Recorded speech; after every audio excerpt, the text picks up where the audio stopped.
Dr. Naveed, you may proceed now.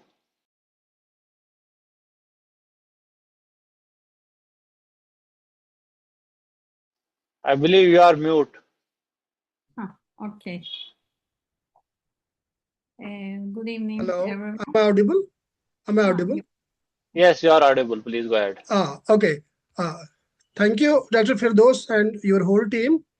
This is indeed a great honor for me to give an opportunity to make this session a very, I mean to say, a two-way communication session where our resource person can share her experience of a research publication process, rather the research publication journey. And I hope the participants, majority of the participants, will try to ask all the genuine questions, queries, and try to make this very session very much interactive. I must thank Global South Research Foundation, B.S. Abdur Rahman University, School of Business, Manav University, Faridabad, College of Vocational Studies, University of Delhi. More importantly, the organization of which I am basically associated or a member, basic member of the organization, that is Jammu Kashmir Economic Association, that you have taken such a wonderful initiative. I think this is one of the unique workshops I am going through my career. That is, the participants are trying to feel the ground realities, how we are basically going through different steps when we are going in a publication process. Today, we have a wonderful guest, Dr. Işıl Demirtaş is an associate professor in the Department of Economics, Giresun University. She earned her PhD in economic policy from Marmara University in 2015. She also received a scholarship and worked at University of Michigan for 1 year. Her research interests include energy economics, economic policy, green economy, and sustainable development. I'm sure, given her extensive research experience of more than a decade, that she will make this session very much interactive, and all the participants will try to clear their doubts by asking as much as queries they have in their minds. And the ultimate objective of this very workshop, ultimate objective of this very FDP is to enhance our expertise in the field of research. And I personally believe that there is no better option than Dr. Işıl, who is going to deliberate on various dimensions of research publication process. Now, without taking much of your time and be in between Dr. Işıl and you, I would love to call upon Dr. Işıl to proceed for her lecture, that is the research process journey. It is now your turn. Please continue with your deliberations. Thank you very much, Dr. Ahmad and Dr. Malik. Welcome, everyone. Good evening. And at first, I want to share my screen.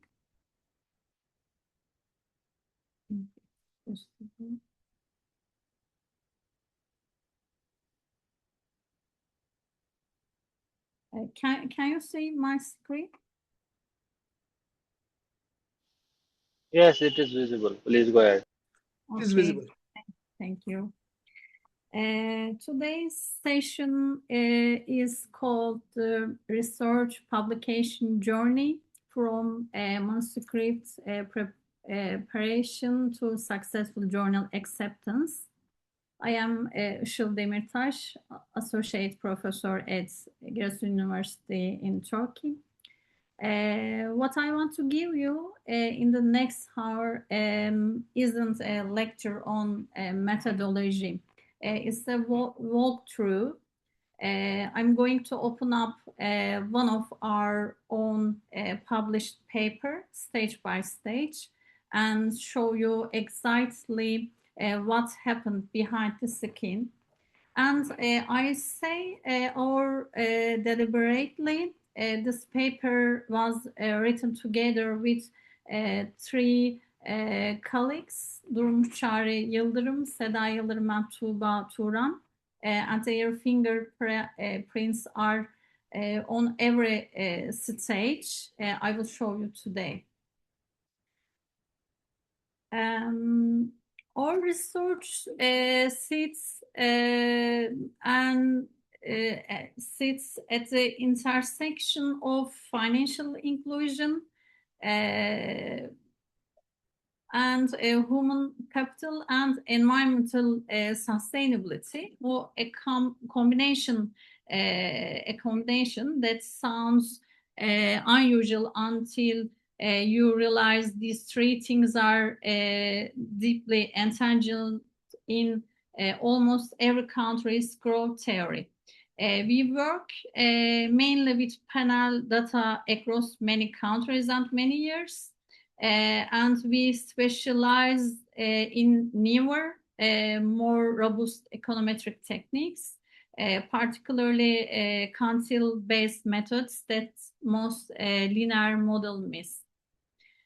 Here is our roadmap for today, 8 states, and I'm going to walk through all of them using a single real paper as our study, rather than jumping with abstract examples.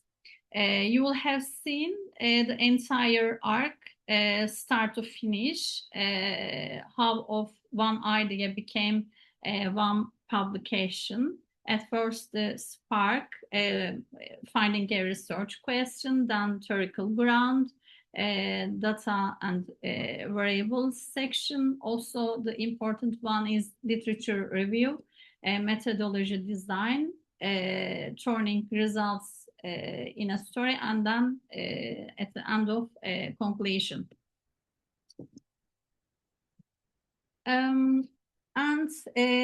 I want to be very clear about something important right at the start. So, as I say before, this was not a solo effort. It was co-authored with 3 colleagues. I deeply respect Durmuş Çağrı Yıldırım, Seda Yıldırım and Tuğba Turan. Is almost never, it's done almost never a solitary act. It's a collaboration of different strengths, different eye-catching, different problems, and keep that in mind throughout this talk. Now, where did the question come from? We noticed 3 gaps. Financial development had been linked to the environment before, but financial inclusion access specifically had barely been isolated as its own variable. Second, the literature was split on whether human capital helps or hurts the environment, no consensus. And the third, almost everyone was using mean-based regression, which quietly hide how effects differ between countries that are already in ecological trouble and countries that are not. Once you have a question, a reviewer's very first challenge to you will be why these variables together. You cannot just throw financial inclusion and human capital into a regression because the data was available. You need a theoretical background, theoretical home for each of them. So we grounded the paper in 4 different theoretical traditions. Ecological system theory explains why human behavior and the environment shape each other in message layers.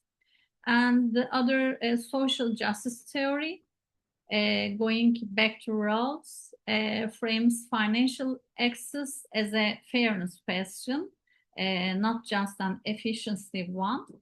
And the third one, social change theory, explains how technology and institutions reshapes a society's relationship with nature over time. And last one is human capital theory. Schultz's work explains the double age of education. It raises environmental awareness, but it also raises people purchasing power and consumption. This is the part that separates the data mining exercise from a real contribution to economics. And then here's the particle backbone, 34 OECD countries, 25 years, and 1875 country-year observations. Notice where each variable comes from. We didn't build a single data set from one convenient source. Ecological deficit comes from global footprint. Financial inclusion comes from international IMF, and the human capital come from United Nations, and also the others come from World Bank and US Energy Information Administration. And this is in my experience where most young researchers lose reviewers, not because their methods are wrong, but because the order of tests isn't justified. Every step here exists because of the step before it.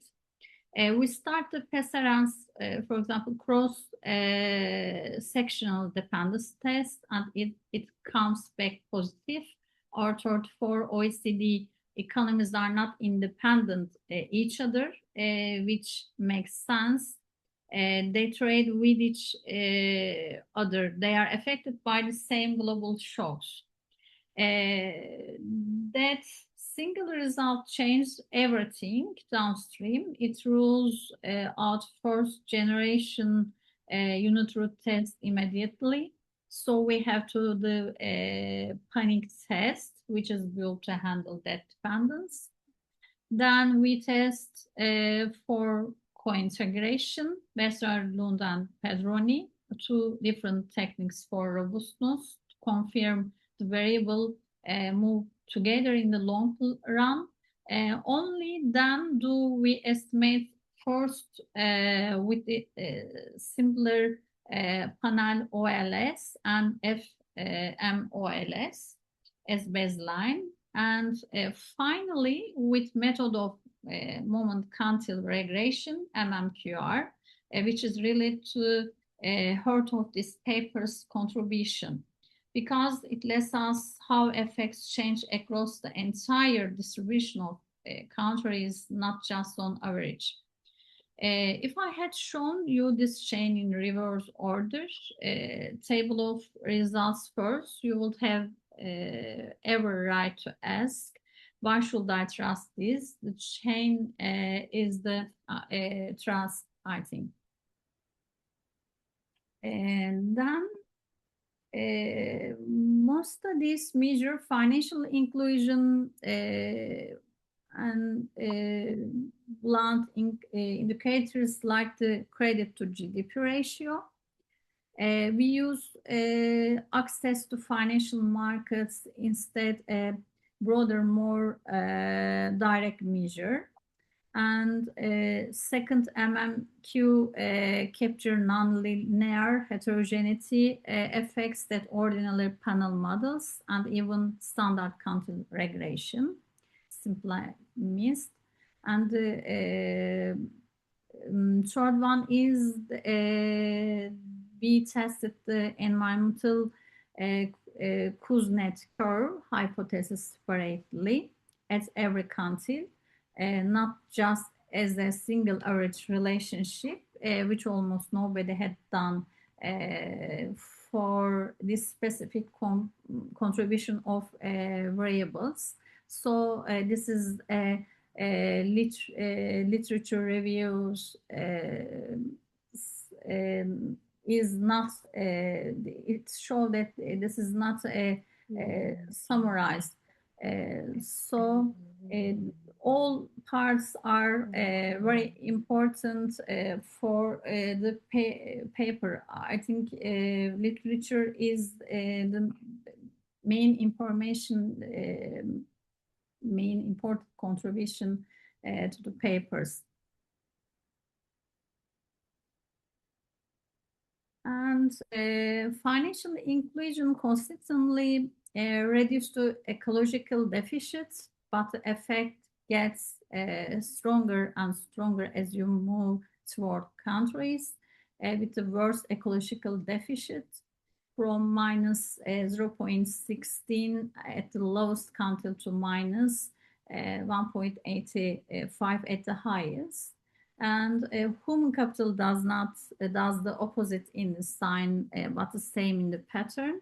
It strengthens ecological balance, and again more strongly, excitedly, where the deficit is worst, from about 30.9 up to 14.6.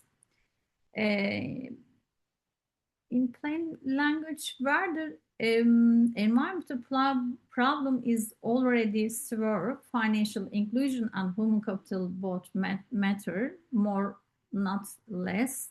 And notably, the environmental Kuznets curve, the classic idea that pollution eventually falls as income rises, that does not hold here. The income squared term stays negative across the board. The surreal publishable findings that pushed back against a very popular theory.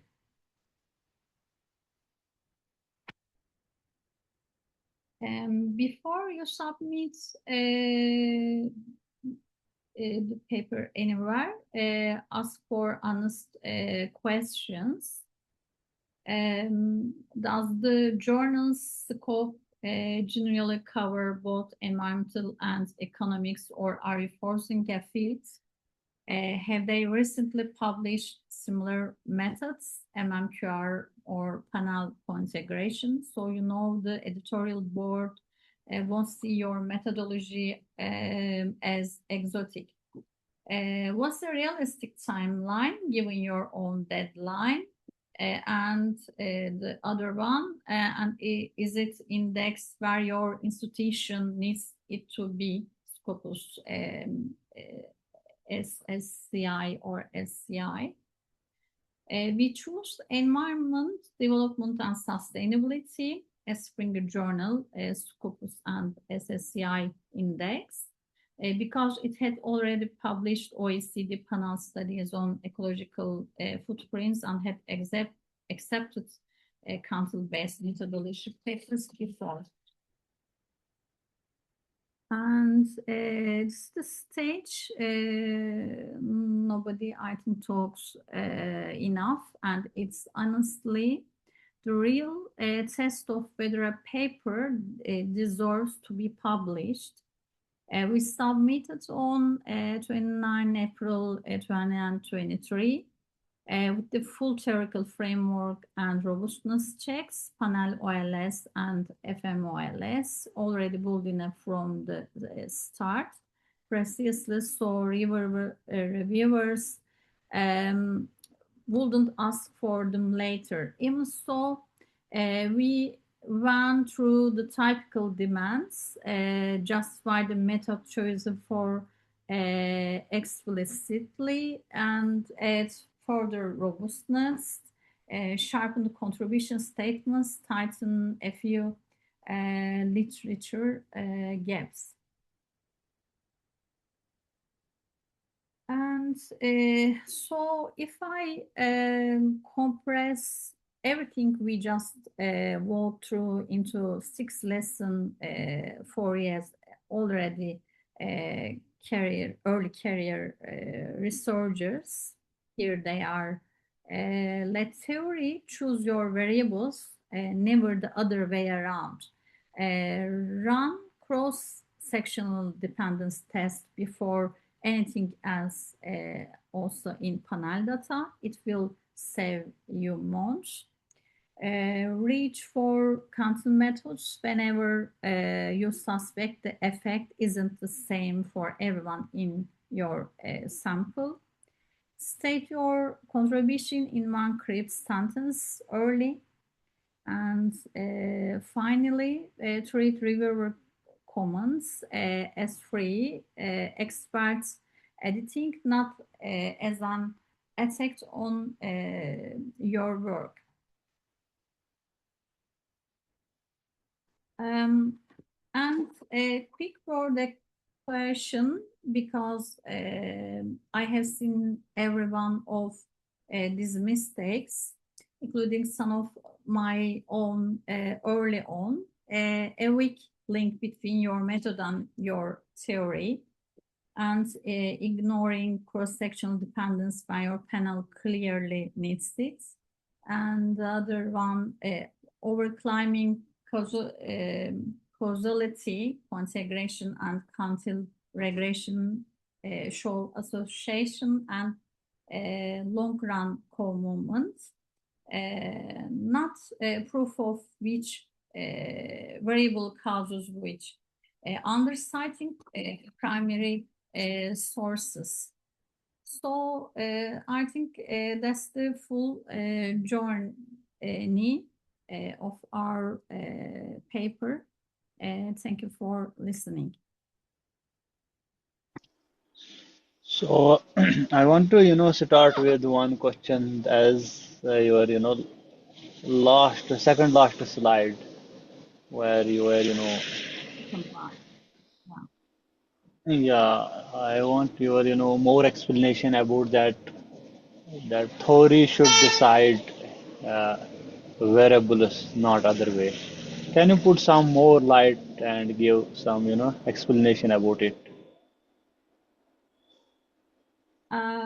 So, the theoretical background is very important for chapter citing.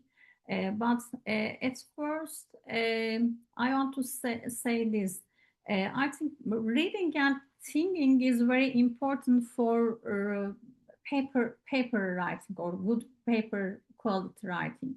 So at first, I think we should all of the entire papers, the literatures, theories, methods, and conclusions.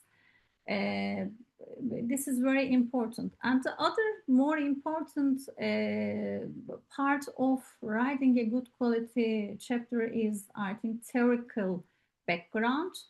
We have, yes, this is it's very interesting. We have a lot of theory about this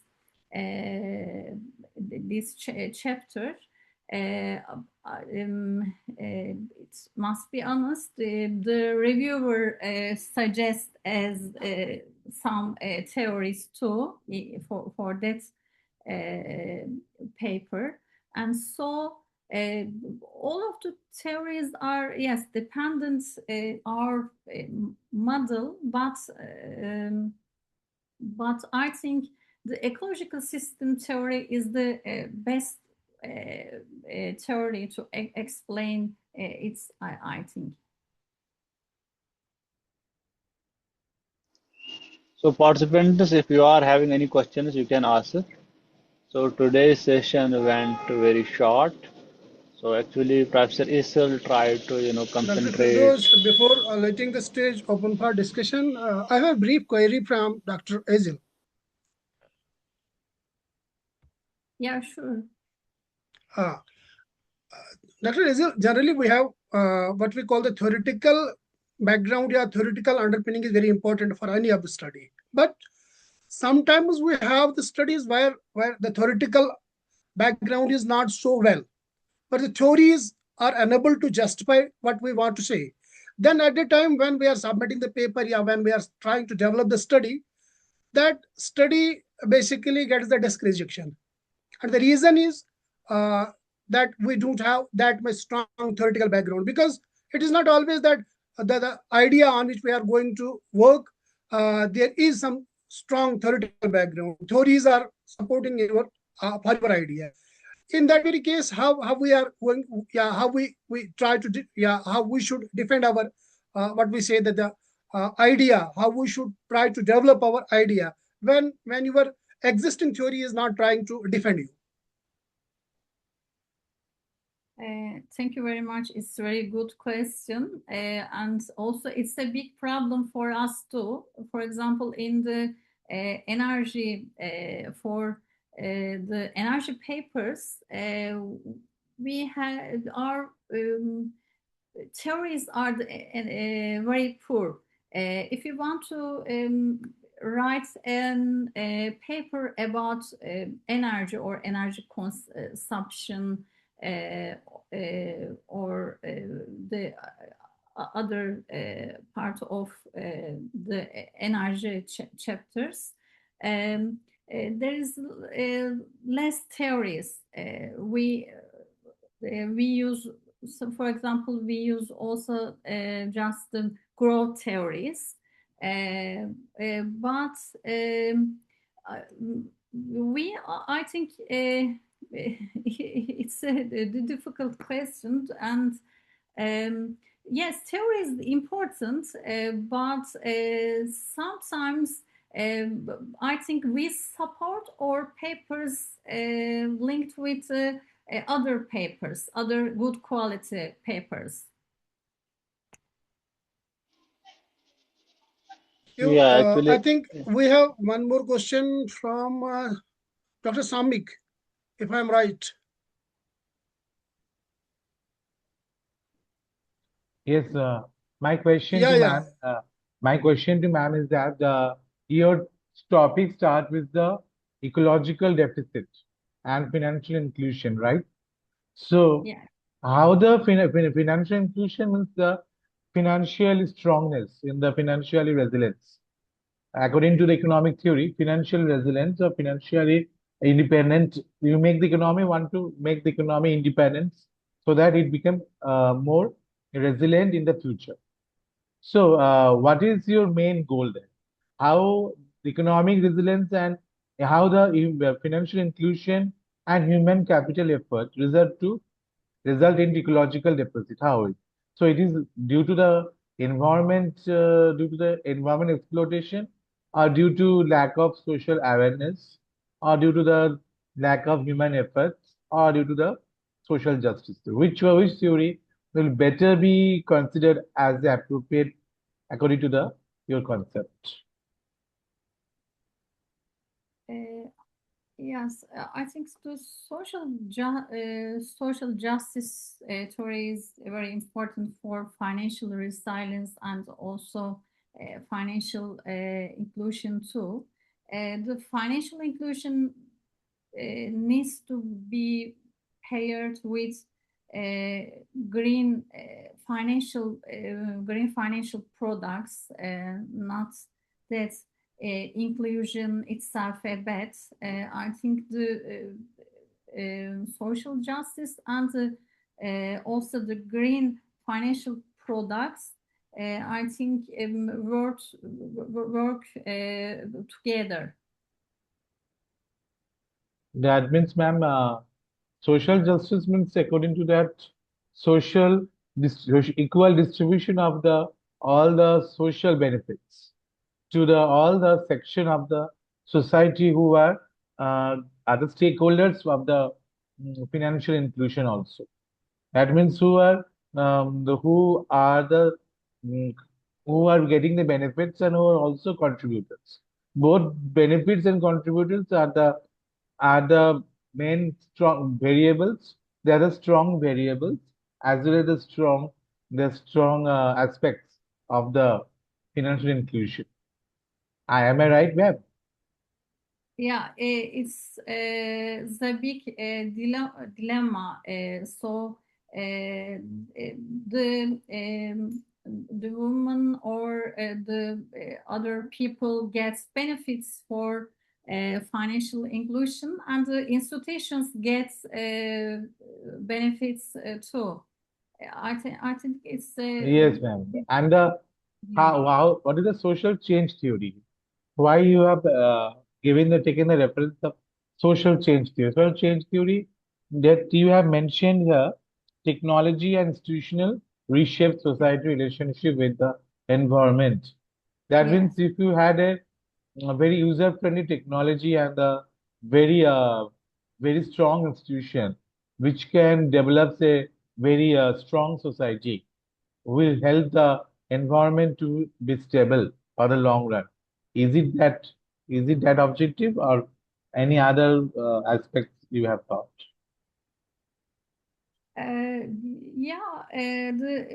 The technology and institutions should reshape society's relation, yes, and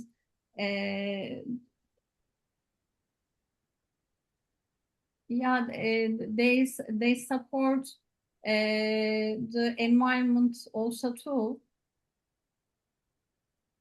Yes. Okay.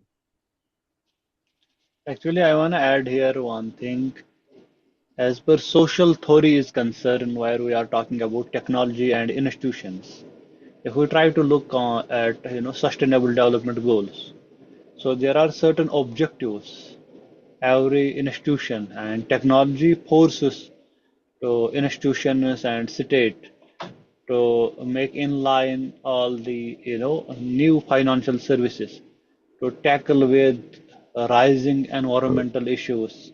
So therefore, social theory is always talking for the welfarement of human well-being.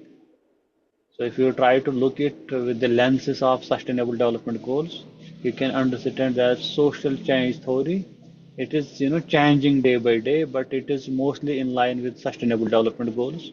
And sustainable development goals are mostly talking about resilience and sustainable ecosystem. So therefore, modern technology based on AI, innovations and all. So policy or technology and institutions, they have to reform their services or policies which will take care of society as a whole.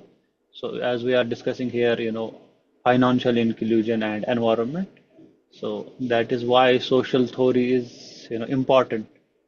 And Professor Işıl has here, deliberated with technological and institutional arrangements to make sure that financial resilience or environmental sustainability should be taken care. So that is why we are having new concepts like green products, we are having green budgeting, gender, etc. So these were, some insights I have shared because I am also a student of financial inclusion. So we can take, next questions. Please go ahead.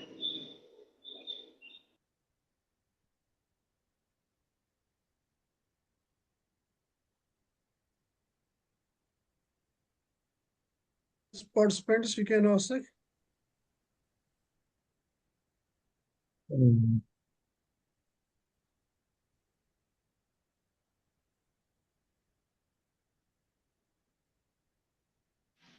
I believe there are no further questions, but somebody is asking about slides. Yes, we can request our resource person to share the slides.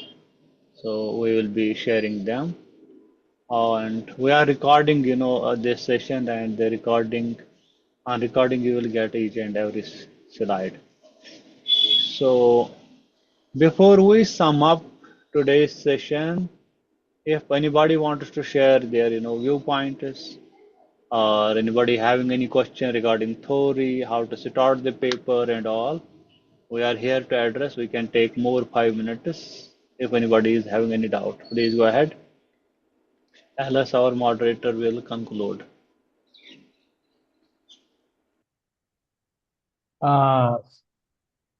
Good evening, sir. Can I ask one question?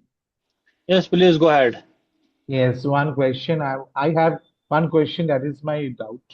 Actually, whatever the theory madam has given, all it is like ecological sustainability, like ecological and economical Madam has integrated both the way so that they can each help and contribute to the society benefits, and also it helps in the development of the economic benefits and also human welfare benefits. Is it right, madam? Yeah, yes. Yes. Thank you. Thank you. So let me, That take this opportunity, because as there are no questions, let me take this opportunity to sum up the paper, because I am having some specialization on it. So our FDP was mainly to focus so that we can learn from published papers, as our resource person has chosen the paper which is based on environment, financial inclusion, and technology. So one important point which has been highlighted in one of the slide was that variable should be defined by the theory, not other ways. So to put some light on that, as beginners and or senior researchers or faculty, sometimes we struggle to find a research gap and all. So the message from this slide that we should find our variables, whether dependent variable, independent variable, relationship before developing any model, we must have theoretical understanding about that very topic. So therefore, as we are discussing about research, so it is important to learn about the topic and what are the suitable theories with the literature. We should read them and try to understand how one theory is explaining the other one. That will help us to decide or generate a suitable model which is having novelty. So, madam, if you can go to, previous slide, if possible for you. So, as here, madam has talked about three different types of theories, and Professor Naveed has also highlighted one important question that sometimes our papers are, not able to get good support of theories, or we are not having ample, theoretical literature available to support our results. So at that time, what we should do? So that time we must, as Madam has rightly said, that we must cite some literatures published on that very domain, so we can justify, our model.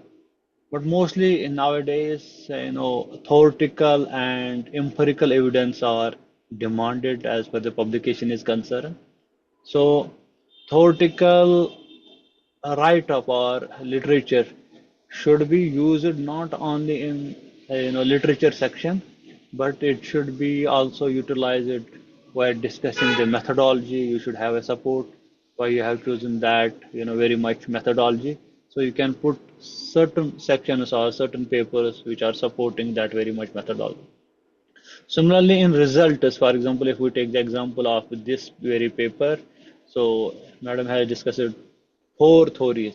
So which theory is supporting which result? We can also, use it in the discussion.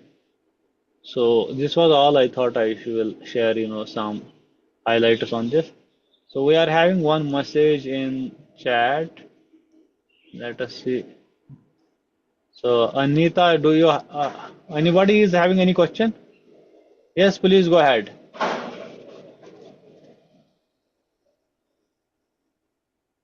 Are you Good able to evening, sir. Good yes, evening, please. ma'am. Good Yes, evening. ma'am. Ma'am, I have one question, ma'am. As a research scholar, we are required to publish journals, and we need to attend conferences also. So, selecting a paper title is a major problem for us. So we have a title for our research project. After we have to select related to that. Is there any necessary to select the title that must be related to the research thesis for publishing conferences or journals? Can you get me, ma'am? They Thank asked you. the Yeah, basically actually, my yeah, topic yeah, is my research yeah. topic is A in cosmetic marketing, ma'am. Yes. So related to this only, do I need to publish journals or can I publish in some other topics also? This is the your paper is the your thesis, and you can publish it as a paper in the conference. Is that right? Yes, ma'am. Yes, ma'am. For Ah. attending a conference, the university asked us to publish conferences and journals. Yeah, Both ISBN and ISSN. let me So jump they are here. asking us to Yeah, publish journals in ISSN, ISBN. yeah, So yeah. the Let me title help you. selection for the Hello. conference is a major problem. In which dimension we have to select? Whether we have Ye- to Yes, publish the journal in... Anita. Hello. Are you Sir, getting sir? me? Yes, Yeah, sir. yeah. I got your question. So she's Yes, sir. asking. Yes, sir. She Thank is you so much, having. sir. Yeah, please. So she's asking that she is working on topic A, and in India we have to publish papers to pass our, thesis. So we have minimum criteria. Different universities are having different criteria. So minimum as per UGC, we need to publish 2 papers. Or some universities are also allowing to publish chapter. So as per the UGC guidelines, if you are publishing papers out of thesis, that must be related to your thesis, your research area. So if your minimum criteria is fulfilled, after that you can publish out of your thesis, out of other areas you can publish. So as per new education policy is concerned, they focus that we can, publish multidisciplinary research. It is not, only to be focused on the core topic of your thesis. But for thesis submission, if you have to showcase, papers related to your thesis, you have to be, published within that area only. So I hope I have answered your question.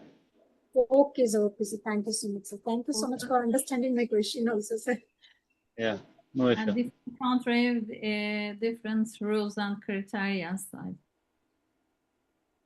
And nowadays, publication Yes, rules. ma'am. I can understand. Yeah, nowadays publication Hello, rules. sir, am I audible to you? Yes, please go ahead. Actually, sir, I have a question for both of you, sir and ma'am. Sir, though the question is very simple, but as a researcher, when we go through this type of situation, sometimes we are getting confused. For example, when we are writing a research paper and writing the conclusion of that paper. So, when we writing the conclusion of the paper, what are the factors should I keep in mind so that our paper should be get better? So, my question is simple: what are the factors we should remember at the time of concluding a research paper? Professor Işıl, you want to take it? Could you please answer it? I think Yeah, please. Yes, yes. So actually, conclusion. So there is a process. There are different parts of a research paper, like how to write abstract, how to write introduction, literature review, and so on and so forth. Therefore, in conclusion, what must be, keeping in mind while writing the conclusion of the paper? Conclusion, if you see the literal meaning of the conclusion, we are doing the sum up of the whole paper. We are writing that, for example, let me take the example of financial inclusion. So I am giving example, I am creating one hypothetical example from one of my, research.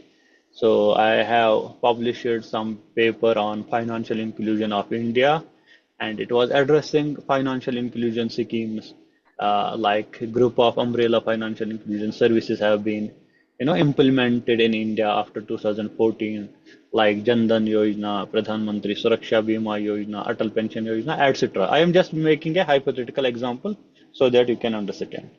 So I made cross examination, or it was a cross survey data of two vulnerable populations, slum dwellers and beggars. So after running different models, I found poor people are not saving, and poor people who are married, especially women, they are saving. And financial inclusion is not that extent in India, and there is a confusion regarding what is financial inclusion and digitalization. So this was the discussion. There were different models in the paper. This was the overall discussion. Now the question is how to write conclusion. So in conclusion, I have to keep in mind what was the objective of my paper or thesis. So I can write simply financial inclusion has played important role in the lives of poor urban vulnerable populations, which was the sample of my study. Then I can straightforward come to the objective of this paper was, for example, to understand the financial inclusion status of the urban poor people. Then I can summarize the findings. Although financial inclusion has been improved, bank accounts has been opened, but although it is not financial inclusion, there is a difference between financial inclusion and digitalization. So in nutshell, while writing the conclusion, you have to sum up. You have to sum up what you have done in the overall paper. You cannot write your story something different.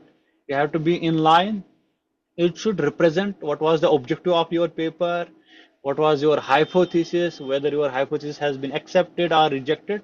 It all should come in very precise, neat and clean format in the conclusion. So that if a person or reviewer or anybody else will read your paper, he should get the idea that in abstract what you are discussing, in abstract you are saying that this paper is about financial inclusion, there is a primary data or secondary data, the objective is this, we have used this methodology, our hypothesis is this, our finding is this.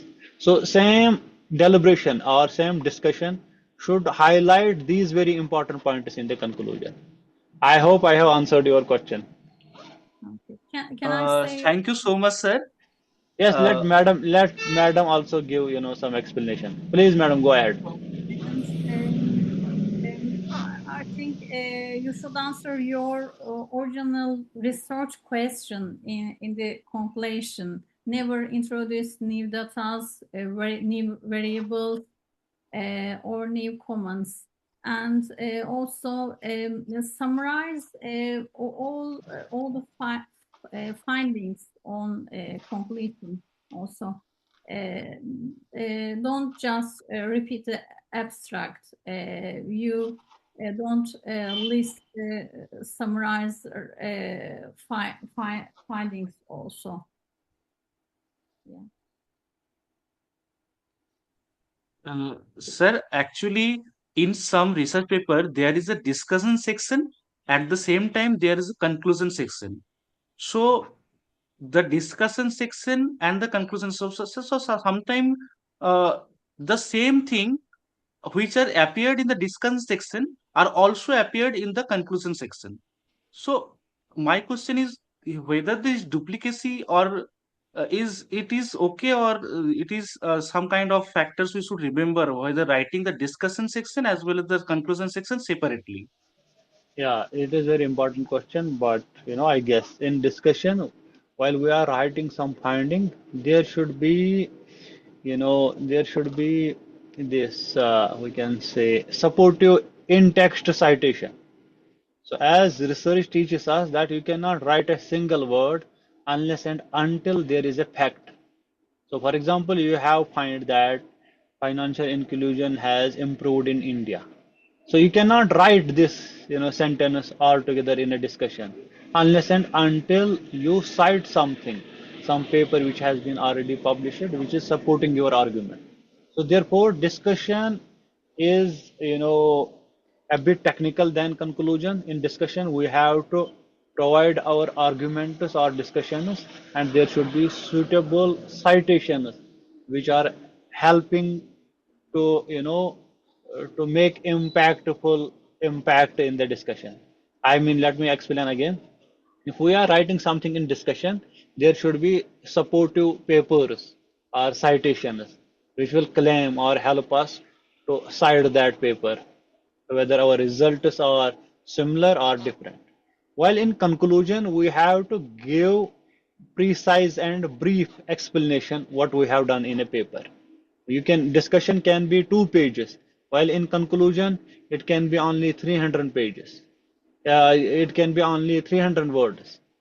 So in discussion, you have to, go smoothly from one point to another point. For example, you are discussing first financial inclusion, findings, then you are coming to technological findings, then you are coming to environmental findings. So there are different points of findings in the discussion, and there is supportive literature in the form of in text. While in this, conclusion, you simply make it very precise that this paper was about financial inclusion, and financial inclusion has done this, that within 3, 4 sentences you are just summarizing it. Yes, but your one more important question which you are trying to highlight, that reputation. So we have to, Yes, sir. also be Repetition. cautious. Yeah, we have to be also cautious that we cannot just copy paste content or sentences from discussion and put them in conclusion. Conclusion altogether we have to write, you know, very cautiously. And for this, I will advise you all for this, if you try to read any sort of research methodology book, so how to write, for example, you will go and sit, how to write abstract. So we must learn how to write abstract. You cannot write abstract haphazardly, starting from one single sentence and ending somewhere else. So that will get rejected. So therefore, every section of research needs a good training, that how to write abstract, what information should be written in introduction, how to start literature review, how to showcase methodology, and how to write discussion. So these trainings are there. These trainings must be there. I hope in upcoming sessions you will get more training about these sections, that how to. There is one session about theoretical understanding of the research. Professor like will be speaking. So in upcoming sessions you will get more confusion is clear by our experts. So yes, there is a training. So this type of FDP will just showcase you, or you can open your mind that where you need to focus more, and to learn about how to write discussion, to learn about how to write conclusion. We must read published papers of good published journals. Like you can take one paper, read it 3 or 4 times. You will definitely get an idea that how to write conclusion, how they have done the conclusion. There was let us suppose 40-page paper, and they are writing conclusion in 300 words. So how it is the possible?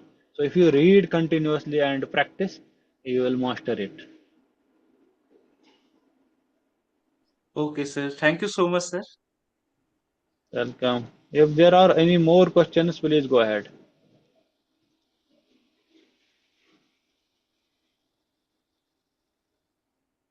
So I believe there are no questions. Is Dr. Naveed there?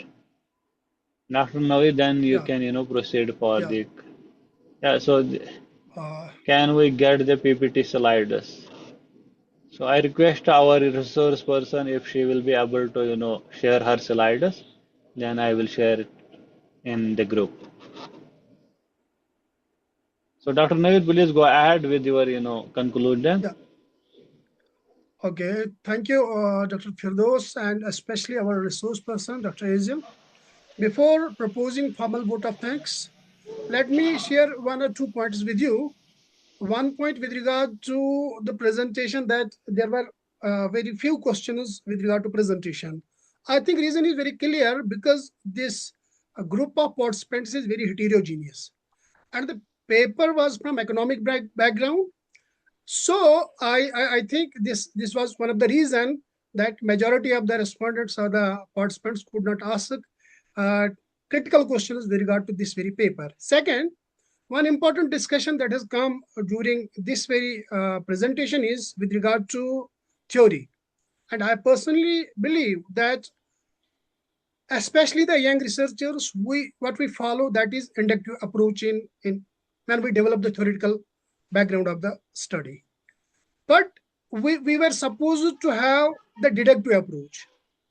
You come up with a broader idea, then go for different types of studies with different perspectives, and then you can come up with a conclusion. Yes, from this broader perspective, we can develop a title, we can narrow down that very study.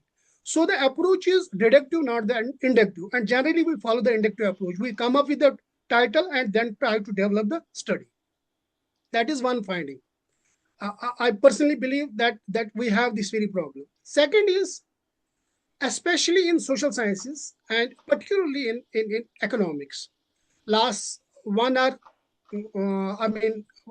than one decade, the majority of the research that is focusing on quantitative approach. And especially yesterday's one of the resource person, he was trying to focus on the studies, and all the studies were on quantitative approach. But the problem is, either it is economics or any of the social, especially social science, humanities, we are dealing with society, human beings.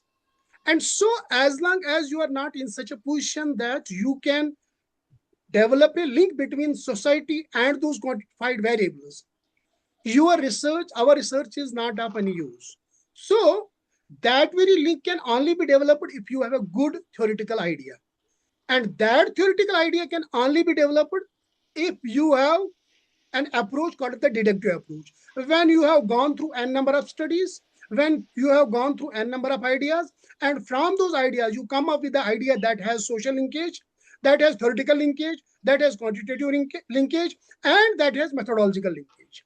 Then only developing any idea that is either in the form of presentation or in the form of publication in book chapter or research paper, that can be of good quality. So my suggestion to all of you is to go for deductive approach and developing a good theoretical background, then come up with your quantitative numbers.